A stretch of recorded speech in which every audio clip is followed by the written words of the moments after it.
What's up, good people? We're back here now for episode 2 of Bel-Air season 2 as Adversary and I get ready to break this entire episode down.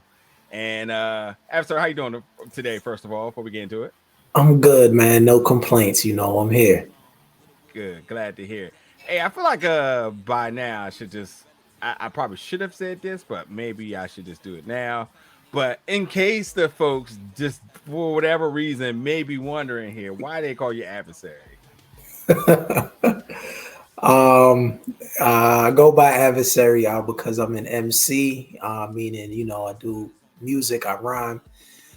Some of the viewers may have had a chance to catch me during my stint on 106 in Park as the Freestyle Friday champ. Been on a bunch of different platforms. I've had the privilege of opening for a few notable artists. So that is what the adversary is about, and it's just a way for me to kind of cross promote slash brand slash unify all of the various endeavors that I have going on at this time. Damn right. I just wanted to make sure some respect was on your name. I knew, but in case they didn't know, but in I case you appreciate it. folks don't know how to use Google, go do it. Go do the Google thing, and you'll see what he's talking about here. But obviously, when it comes down to pop culture, when it comes down to hip hop, I can't think of a better person to do this with. Somebody that brings that perspective, that nostalgia within our culture, but also like the relevance within what does it mean within the different generations of hip hop. And like when you talk about a show that completely embrace exactly that, I mean, come on now. But anywho, we getting right into Bel-Air episode 2 of season 2. Hopefully you all have been rocking with this season thus far without any reserves or hesitations, unlike last season. And then obviously we got those interviews on the channel right now, so you can see what the crew was talking about going into this season. And by the way, I feel like I dropped the ball here. I had a good time talking to him, but I should have gave Coco just a little bit more love. She's been killing it, bro. Like it makes sense. It's another person who's in the music, who's in the culture, and then who's on an iconic show. Like, come on now, gotta give her flowers where it's due here. But yeah, starting off this episode, we got Will balling for Bel-Air, Doc looking on, and obviously his game is a little motivated, a little bit different than it used to, as we see him showing off, forcing, because he wants to make sure folks see him. A lot of what the philosophy Doc was trying to tell him. And honestly, it is kind of like him 1v5 at this point, 5v1, whatever you want to call it, because it is him versus the team. But Uncle Phil is definitely hip. He's looking like, you know what I mean? But at the same time, we also got Double OG on the other end, also looking on, because G gonna show up to those big moments. You know what I mean? And Viv is definitely like, go talk to him. Yeah, Phil, stop being stubborn. Go talk to him. But he also sees Doc too, so he trying to read the room to his utmost. But at the end of the day, Will does do the unselfish thing, and he runs the play, and passes it to his teammate, misses the shot. And then after that, Will runs after Doc, instead of the team huddle, and he wants to know, like, listen, it's my bad, it's the coach, but he let him know, listen, them D1 scouts, they looking for ballers, they're looking for gamers, people who take over the game. It's all about getting that W. And Uncle Phil is, of course, looking on like, what the hell? Like, Will didn't go after the team huddle. He went after who is that? You know what I mean? Right. So what's your thought about the introduction to this? And as we see Will trying to figure it all out. I think it was like it was almost an element that I didn't even really think about. I guess you get so caught up in the show sometimes, you forget, you don't think about the obvious. So it's like, granted, he is at the age, he's at that age, late teens, where he's kind of in that process of thinking for himself, making decisions for himself, getting connected with somebody he believes will be good for his future. But then you have also the guardian in the picture who is also watching out for your best interest and is able to maybe see some things that you don't, or is able to come to conclusions that you may not be because you starstruck, you caught up in it. So I like that Uncle Phil has his eye on the situation. I like that Will ultimately decided to do what he did, and it just, in my opinion, sets the tone for a spicy scenario. You know what I mean? And I'm here for that. Yeah, it is going to be interesting. This character Doc, it's a big question mark on him. Is he a good guy? Is he a bad guy? I mean, listen, anybody who's ever balled, or anybody that known anybody ball closely, because I don't want folks coming in here and talking about I never balled. I balled a little bit, but I was nowhere near in the toss of scoutings or anything. But like we did have our friends that we knew were the man, and we know what it means when those scouts come on. They don't talk much. They're reserved. They're harsh. They got poker faces. So it's the same depiction of that with this character Doc, where it's like, it seems like he's a bad guy, but is he? Yeah. That thing with JB seemed a little suspicious, but is he a bad guy? And if you look at the documentaries now, when you talk about scouting for all these sports, whether it's the AAU or if it's Pop Warner football, these things are competitive to another degree. And like, you have to be in some of these big sports towns to understand that. So California is one. You talking about football in Texas, that's a whole nother thing. The DMV, we got a very competitive scene as well too. So understanding like these scouts are a big deal. Like, you can be like, oh, he's in school, like why won't he just and not to mention too, the NIL aspect of it definitely does shake things up in both ways. And that's kind of why you had to insert the NIL, because like folks were like, man, it's so much more to go the non-collegiate route and get paid, an opportunity, go overseas, work with these scouts, get seen, do all these different things, and then don't go. And then just wait for my time in the NBA, or wait for my time to go into the NBA draft and so forth. Some of our best players in the world took this route. Kobe, T-Mac, the KG too. No, I think he was drafted out of high school, if I'm not mistaken. Oh, right. But I mean, I'm making examples of folks who didn't go to college and whatnot. But when you talk about the folks that did take the overseas route, I think like J.R. Smith was an example. I think.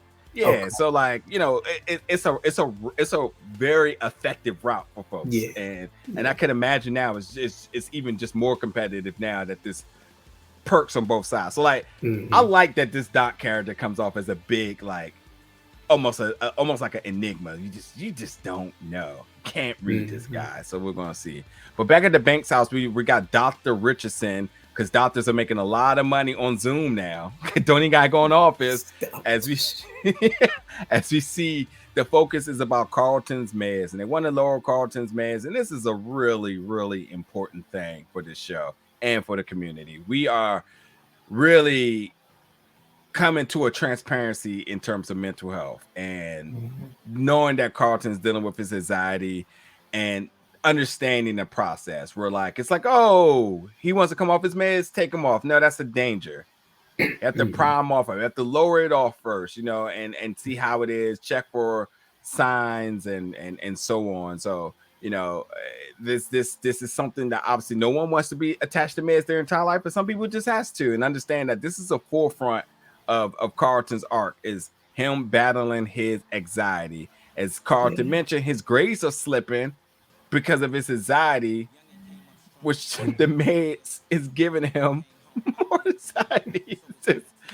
It's going to be an interesting thing seeing where this goes forward. Going to Uncle Phil in Will's room now, and this is where I'm really interested to see what you think here. Will's like, Uncle Phil's like, this, I want to see what's up with you after the game. I mean, right now we already know our bullshit detectors at an all-time high. He's like, my man don't care about this game. But he says, notice that you and the coach was kind of going at it a little bit. And he's like, listen, Kirk missed the ball, the shot, man. Like, you know what I mean? But, he's mentioned, like, you sound arrogant. And he says, why the coaches are trying to talk you out of your game or whatnot, but they're the coaches and whatnot. But he says, listen, so he starts to mention about Doc, and he said, "What does Doc have to do with this and whatnot?" And you know, he mentions about, you know, going into a D1 school, scholarship, his league goes, and I, I forgot to mention he called him a Rich Paul wannabe, which was completely hilarious. But he did mention, like, you got to be careful who you listen to and why they all in your business in the first place. Man, if that ain't a fact on fact. What's your thoughts about Uncle Phil and Will talk about the conclusion of that game? It's it's real. It's crazy. It's like, again, on the Guardian side, you have Uncle Phil, whose point of view is untainted. I'll say, maybe that's the word. Yeah. So where Will means well, like Will has the raw innocence of just wanting to do better, wanting to propel himself forward. It's absolutely nothing wrong with that. That's good energy. It's pure energy. And in my opinion, is a lot of times what's needed to fuel the fire to get you where you're supposed to go, right? Doc is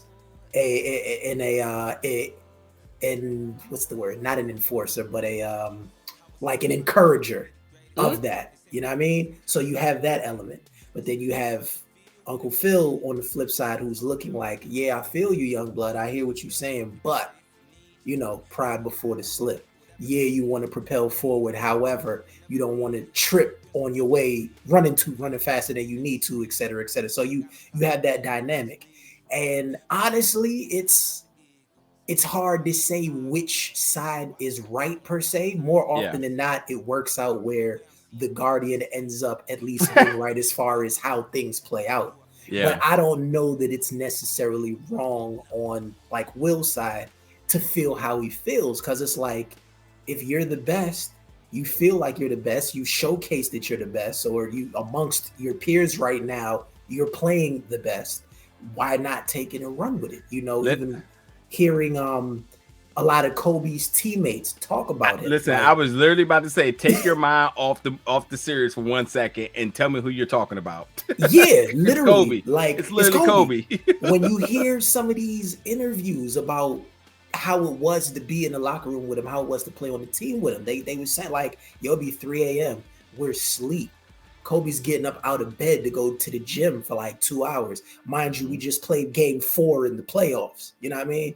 He's up at 3 a.m. in the weight room. Then he's running 2 miles. By the time we're getting up at say 7 or 8, he's in the kitchen having breakfast after a 3-hour, 4-hour workout. It's like his work ethic is unreal. And I feel like the same way in my opinion, like Floyd Mayweather, that's why he boxes at such a high level, because his training regimen is something unseen. So when you, case in point, you got a guy like Canelo Alvarez, who is a monster, one of the best boxers I've ever seen.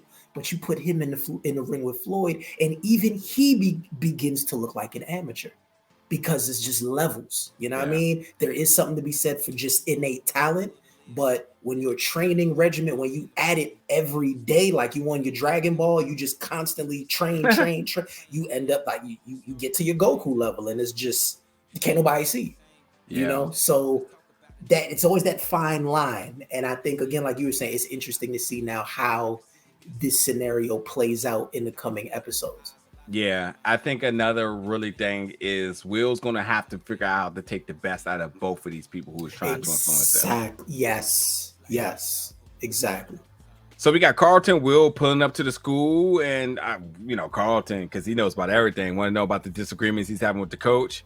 And he says, just talk to coach. You gotta know how you feel. And then Will said, Carlton, you need to go talk to Yasmin and show up to that BSU meeting.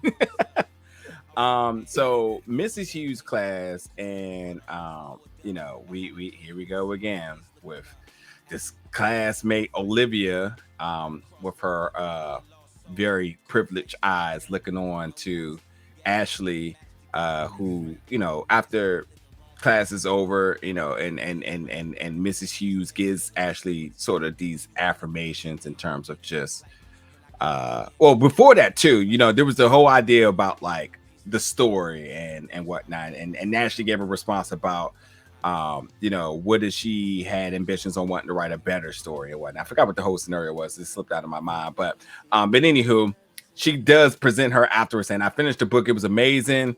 And this is when she says, like, listen, like, got something else for you and whatnot.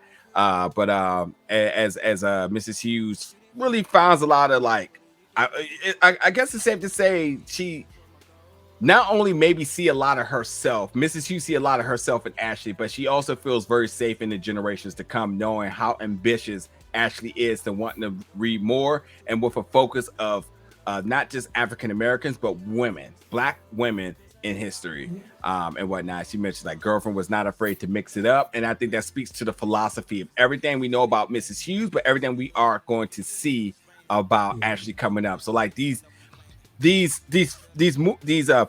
these books that she's reading is sort of like a telling thing about what I feel is going to be the arc of Ashley within this season, of her making change, again, not being afraid to mix it up and working against the system, and even working against that system, even if she realizes that it may not go the way she wanted it to go, but also by the change, the results that may come from that, the results that she may not see. But anyway, I think there's a lot of relation to one another. But Olivia, Hayden, and obviously, well, we could imagine who's the one that's been snitching this entire time. So there's that. Yeah, and it's so crazy that she, I mean, I guess it's just for the purpose of the story that she's hating, but the dynamic between Ashley and Mrs. Hughes and those little conversations and one-on-ones they have, I feel is, as a former teacher, as someone who's worked as a teacher, them moments are real. And as someone, I remember my days in high school, I had a teacher just like that.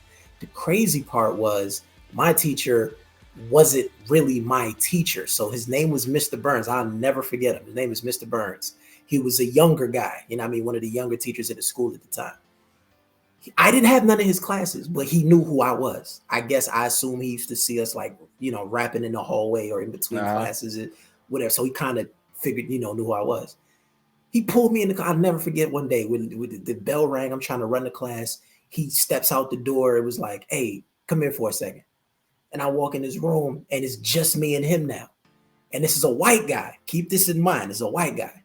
And he goes, do you know who you are? And I was like, yeah, I'm Chris, right? He was like, nah, do you know who you are? So then I look at him like, I guess not, bro. I guess not. I don't. What are you saying to me? My man pulls out a book.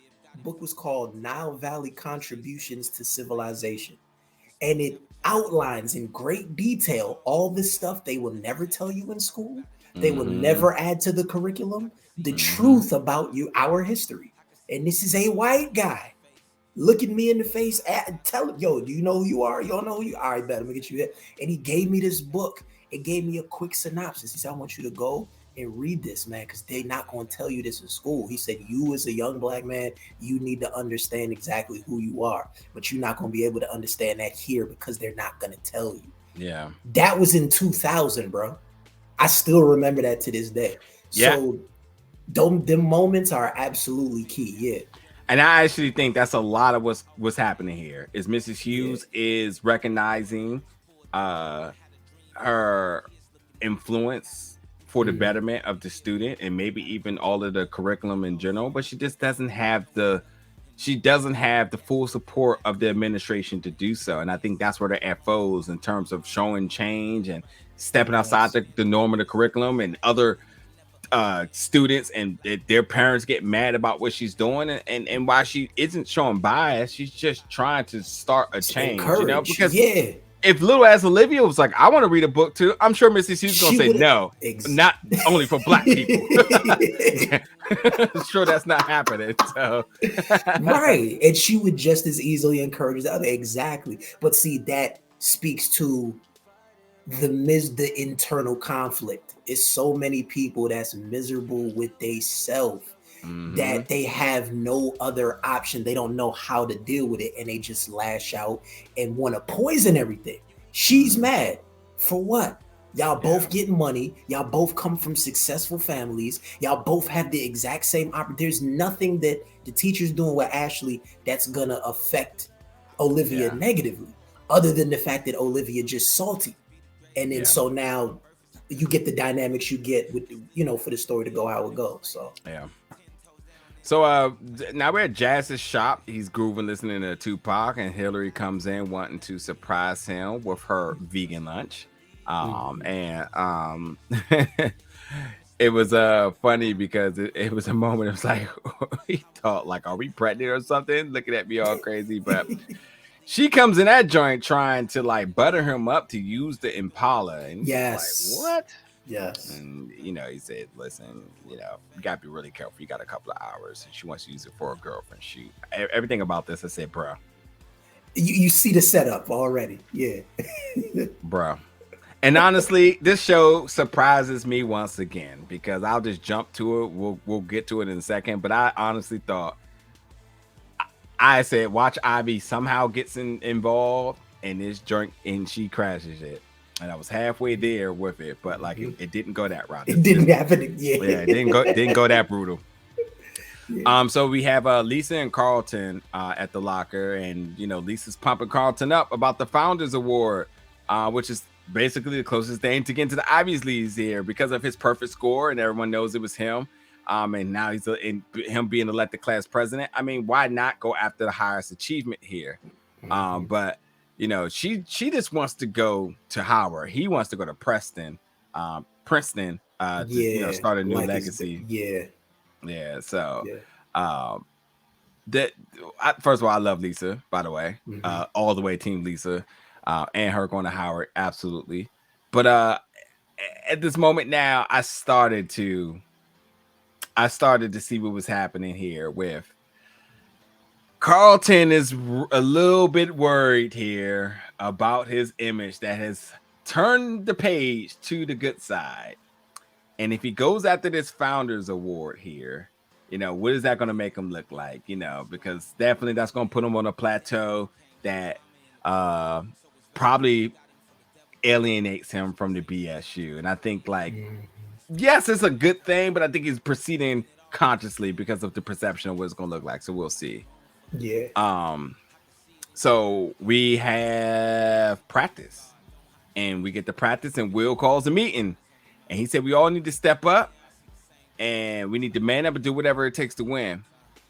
And then Kirk and them, they just not having that, man. He said, listen, we're not one of your homies from the hood. No one's scared of you. Be on the team. Watch your mouth and lose your attitude. Really sunning my man. And he said, okay, I see how y'all really feel about me. Maybe I am on the wrong team. What you thought about this whole meeting with the teammates of Will here? I guess I feel like it was foreshadowed because it's like him going through what Carlton just went through at the end of the last season. It's the same thing.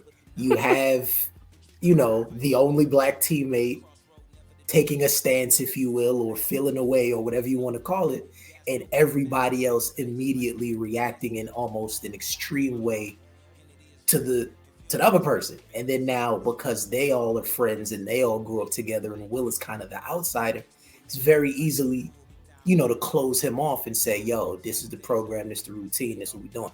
And then also within that culture, man, there's a lot of things I think we forget as adults is how ruthless kids are, or how ruthless some of the people we went to school with were at that time. Yeah, man. You know what I mean? So you have to bear that in mind. Like, this is supposed to be a basketball team or a lacrosse team or whatever it is. And they're really like laying down law. Hey, look, lose the attitude, do this, do that, and we are. It's like, Slim, who are you, bro? But again, Will kind of understands or overstands, if you will, this is where we are. So even as an equal, still not an equal in y'all eyes.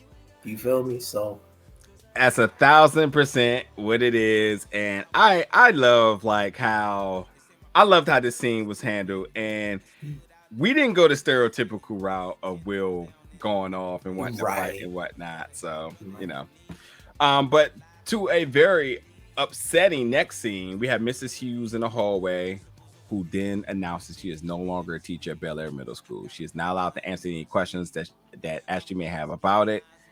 And she tells her, never let anyone change you. Keep being the star you are, essentially. Paraphrasing some here. This is a lot of word got to her doing nothing in my eyes. But yes, she's teaching or providing teachings outside the curriculum. And that's how it goes, man. The technical, but that's how it goes every time when you really not doing anything. But yeah, if there's a way for them to technically come at you, that is the ammunition that they'll use, and that is the way they will justify and sleep comfortable at night because, well, we got them on a technicality.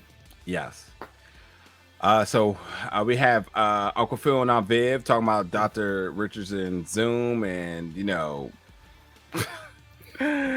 Phil, man, just have to understand that the Mayers are not the only stressors in Carlton's life. He's a teenager, girls, school, sports, and this as well too. Exactly. We don't want him winging off his meds on his own, but yes, it's going to be a little bit of a struggle. We got Hilary at the video shoot with the influencers girls. They're trying this shot 12 times. Ivy gets behind the wheel, and I just at this moment I was like, oh, here we go. Yeah.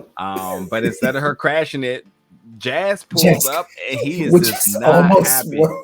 I feel like him pulling up might have been a little worse than her crashing. For sure, yep. Yeah. But he said, man, you sweet talked me with a sandwich, and you got, and like, what is this with Ivy? Like, y'all frenemies and whatnot? Like, and like, he asked everything that I needed him to say here. Like, would you have called me your boyfriend and Ivy had not pushed up on me? Yep. And, like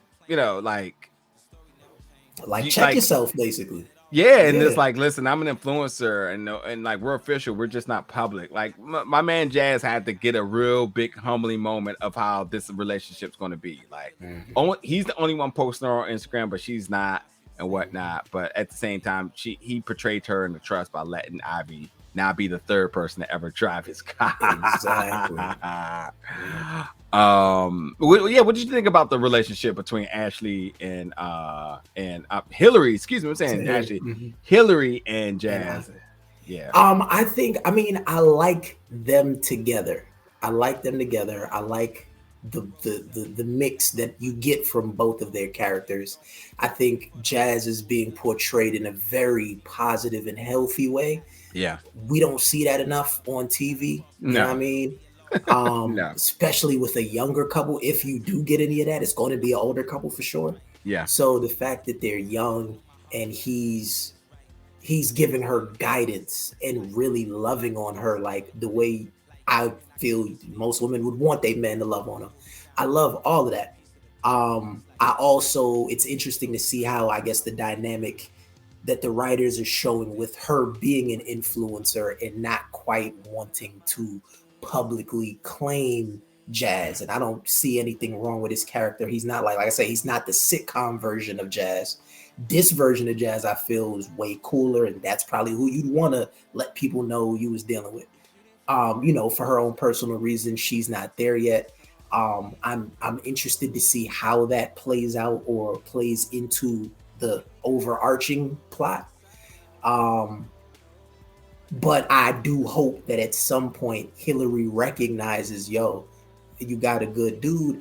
Don't let him slip through your fingers. You know what I mean? Which I'm not gonna say they're foreshadowing, but I could see that being a theme maybe later on down the line where he kind of hits his breaking point at the fact that she don't want to claim him and stuff goes, left between them. I would think that if this was any other show, I think what happens is they're both going to have a realization of one's not so right about everything. They're both going to have to understand compromise and how they're going to make this relationship work and whatnot. So it's going to be a growth in trust here. At least that's what I think. Yeah. But back to the Banks house, Reed, Aunt Viv called Reed, but he hadn't called back. And we also know that Will has not told them about quitting the team, but Ashley does mention that Mrs. Hughes got fired and tells them, and then tells them, but then Aunt Viv says, I'm calling a parental advisory emergency meeting. And here we go. Carlton does get the news about being able to lower his dosage, but Will does have to, let us know about, any side effects. Everything is just the importance of that and understanding that like this is definitely something we have to monitor as a team essentially. Will's in this room and we do get Jackie and Will talking on the phone. As she's just a special character. I don't know, maybe I'm kind of feeling her because I just like her vibe and how she comes with the joint and whatnot. But She does blend in very well. Like for her being a new character, you almost forget that they just introduced her. I agree. yeah, and I'm still very much Team Lisa. So yeah. But he says he wants to get to know her better, and he said, "When can I see you again?" And she says, "Listen, I'm free later, so meet me down Inglewood." And I was like, "Oh boy, Inglewood up to no good." Yep. And we're going to see how Will's like, Inglewood. Oh, yeah, I can make it. It was like, yeah, she already knew what it was. But anywho, so the parent meeting here, and this is where a lot of things are being changed here about the system in place, and how Mrs. Hughes ignored it. So that's her violation. And I like that there were other parents that saw it the way Aunt Viv saw it. I was happy to see that. Yeah. Right. This I'll talk about it in a second, but she was fired, and because she was clear. She was fired because she clearly repeated the violation of the curriculum policy. And there's really no way of getting around it, as they said. But Aunt Viv says she's gonna we're going to see about that. We'll see about that. Yeah. But this was definitely like a perspective and talk about the injustice within the educational system, because of just how Mrs. Hughes is being taught. And I think this just trickles to so many different degrees. But as you said, I mentioned, I do love like having the multiple faces in the room, the different perspective, the back and forth, to kind of really in a very short time talk about something that's very important. I think honestly, I think this is really a scene written in the specialty of the sitcom.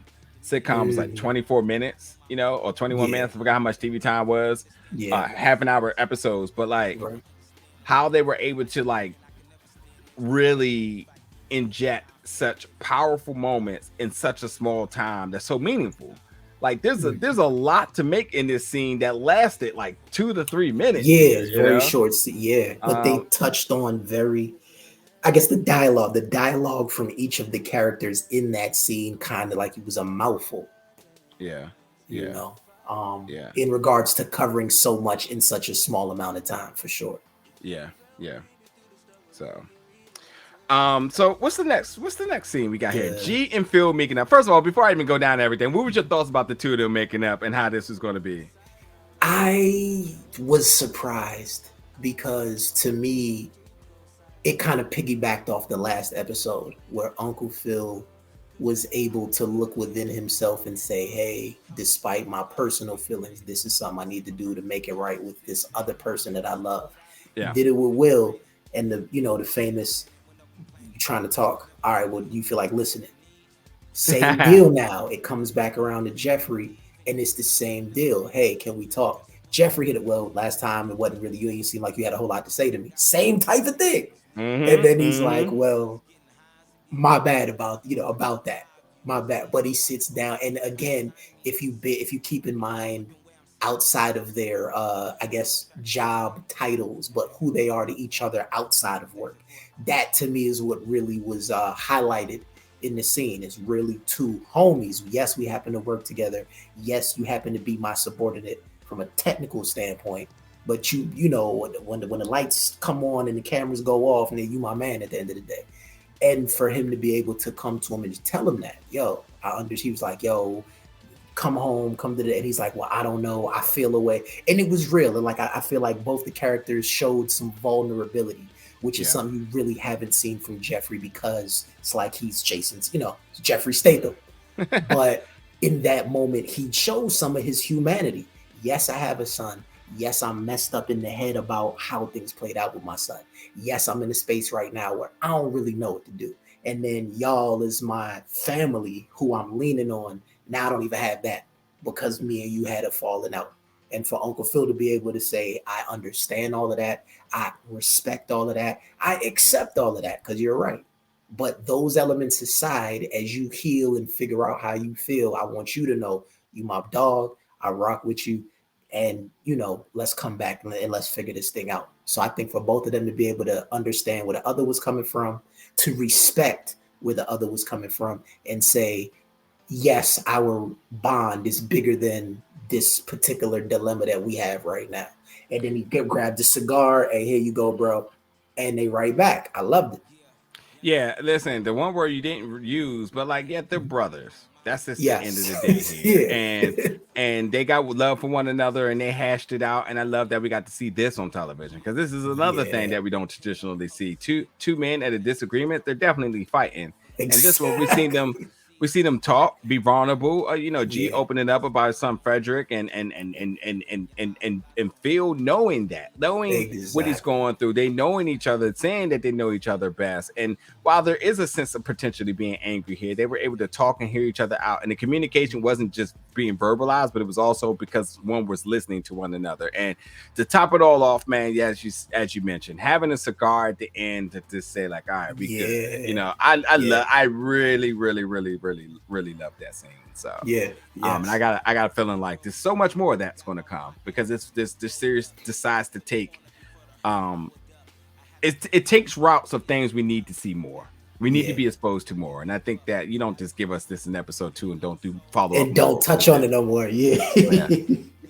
So we get Will sneaking out, Carlton Mhm. with him, Carlton with them, yep. and And Jazz is Jazz outside. being the responsible one. Go figure.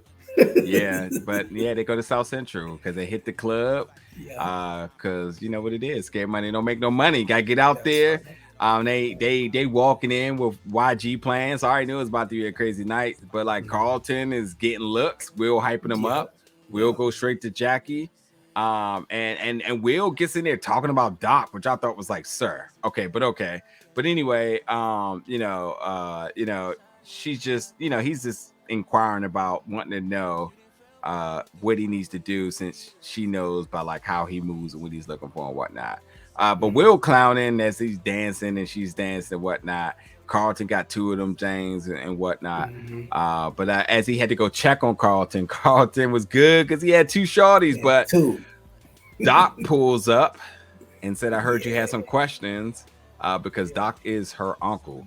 Come to And find out. Right. and they had the little talk about D1, prospect from Philly. How'd you end up in Bel-Air? And the Mhm. Bel-Air team got you soft, and AAU's where all the stars are, and you can get an NIL deal there.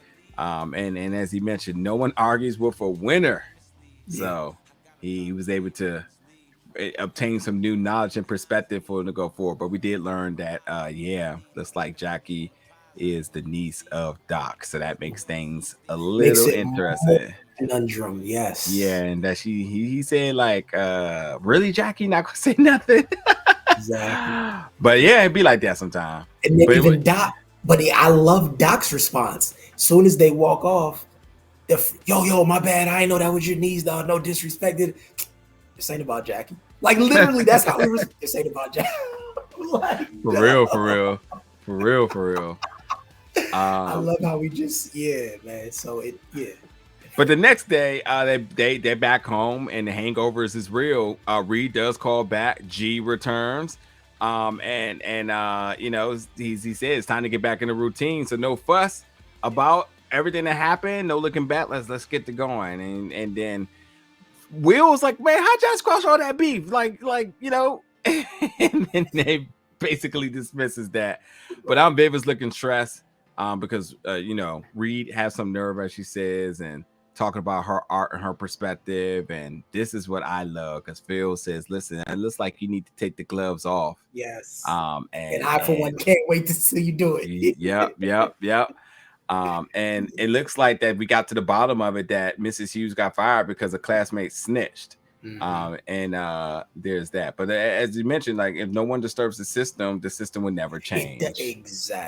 Exactly. So we got a lot of little developments now from this. These kitchen meetings, man, are like turning points for each episode. Yeah. And it's real. It's so real. And I'm glad that they made that statement was made in the episode. If you do not disrupt the system, it does not change. Yeah. By staying quiet and just watching it happen, they have all go ahead to continue doing the same thing. So I'm glad that was mentioned. Yep.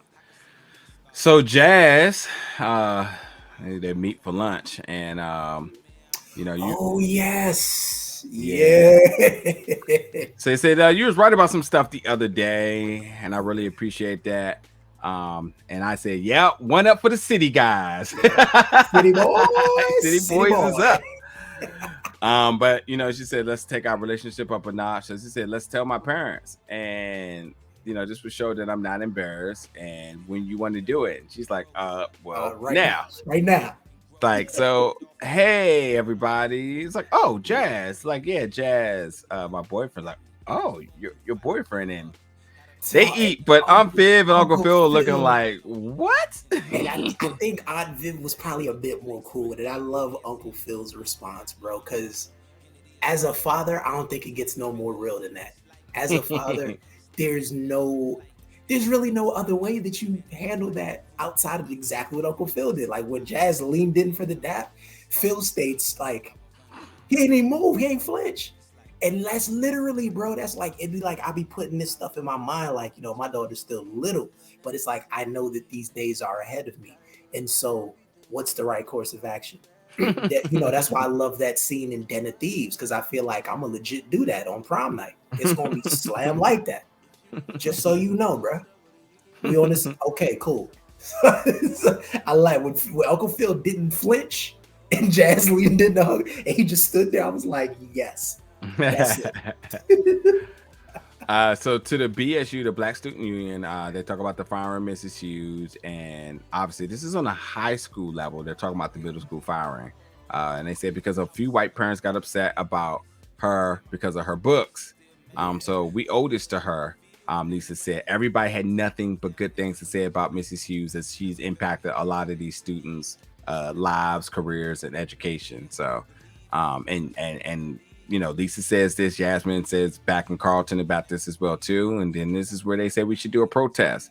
And this is Will's idea of like, you know, let's do a walkout. It's called a blackout and whatnot. And the plan is set, even though there is a administrator in the room that's probably not in such agreements to this. Right. So we have Aunt Viv come to meet Reed, and he had an art emergency, so he had to cancel with no notice.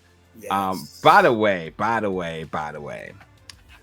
don't know if we're going to get Michael Ealy this season, because Michael Ealy is also in the new season of Power, and I wonder if this was a scheduling conflict here. Why they had to write it that way? Yeah, you might be right, bro. You might be right. He's a detective on Power Book 2, Ghost Season 3. So wonder if Reed just may not show up, but if he did cut time for both, that would be cool. Or he just limited in both, you know, so we can see how it is. But he had an art emergency, so he canceled with no notice. And she said, send him a message, because at this point now, trying to control her narrative.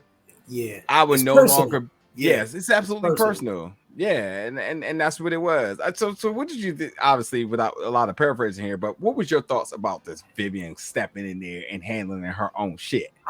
I liked it, and I thought her response was the right one. I kind of thought about it. I was like, oh, what if somebody did that to me? Like, how would I react in that moment?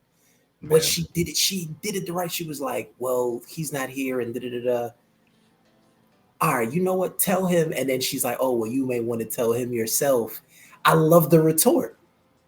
Oh, well, nah, you're going to have to do that because I suddenly have an art emergency too. It's just like, it was brilliant. And she got upset. She understood that the girl she was speaking to was not who her frustration was with. Yeah. So I like how she kept it professional. Like, my beef ain't with you. However, boom, boom, boom, boom, boom, and boom. And then when she's like, well, you might want to tell him that. Nah, shawty, I can't. I got an emergency too. Holla at me.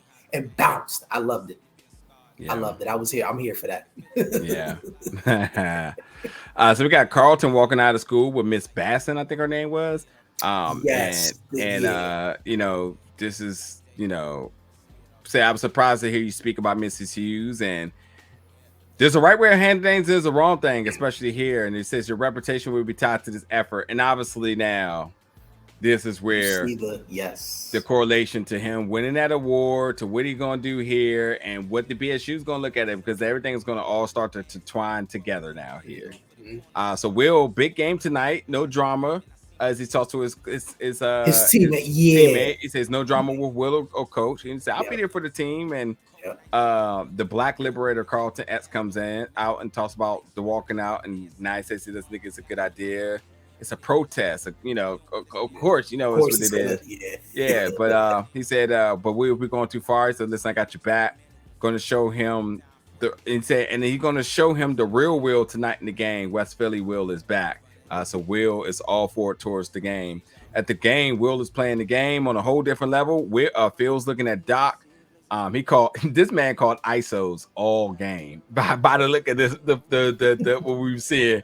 But Coach is asking him to swing it out to Kurt in the discussion because like Kurt's been cold all game, so why? Exactly. But you know he's calling his shot. You know, saying money running the offense. Will is just doing his own thing. But the Black parents are not happy in the crowd. Don't know if you peeped that.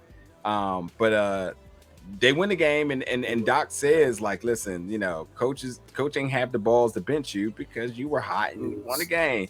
And then Phil and Doc, you know, yes, they have their moment. And he asks who is he and whatnot. He's a recruiter, coach, mentor.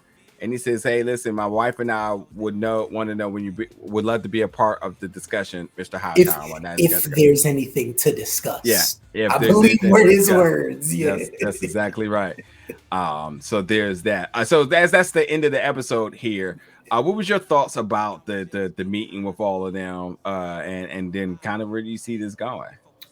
I loved it. Another amazing episode. Another way to build off of the last episode. Like they keep doing what they supposed to do. Like I said, the formula is so they got it in the pocket. Every episode you watch, they give you just enough to want to see more. They ask the right questions. They point your mind in the right direction. And then they kind of leave you there to guess until the next one. Yeah. So I really want to see this Doc scenario play out. I really want to see this Carlton scenario play out. Those are probably the two that I'm really honed in on. But I'm also interested to see I guess how the whole Carlton thing will tie in to the Miss Hughes situation and how it ultimately affects Ashley, because now her light has been sparked, but the teacher's been removed. So it's like, all right, does that fuel her more? Does that knock her down and kind of mess with her confidence where, you know, and does Carlton and them decide to actually protest? Does that filter into now Ashley taking that as motivation to do something? You know what I mean? It's a lot of intertwining. So I'm anxious to see how the paths converge. Yeah. It is a lot that you hit on a lot of it, but overall, I'm just looking for the rest of the season. So much we're going to have to talk about here. Yeah. And I can't wait till things start to really, really ramp up and whatnot. So, but yeah, y'all can get in the comments. Y'all can let us know y'all thoughts about episode 2. Which I think is going to be some of the big moments coming up this season. Thoughts about the things you saw tonight in this episode. But yeah, with all that and being said, you know, we're here all season. So jump in the comments, let us know your thoughts about it. Y'all be safe, and we'll see y'all back next week for episode 3. Holla.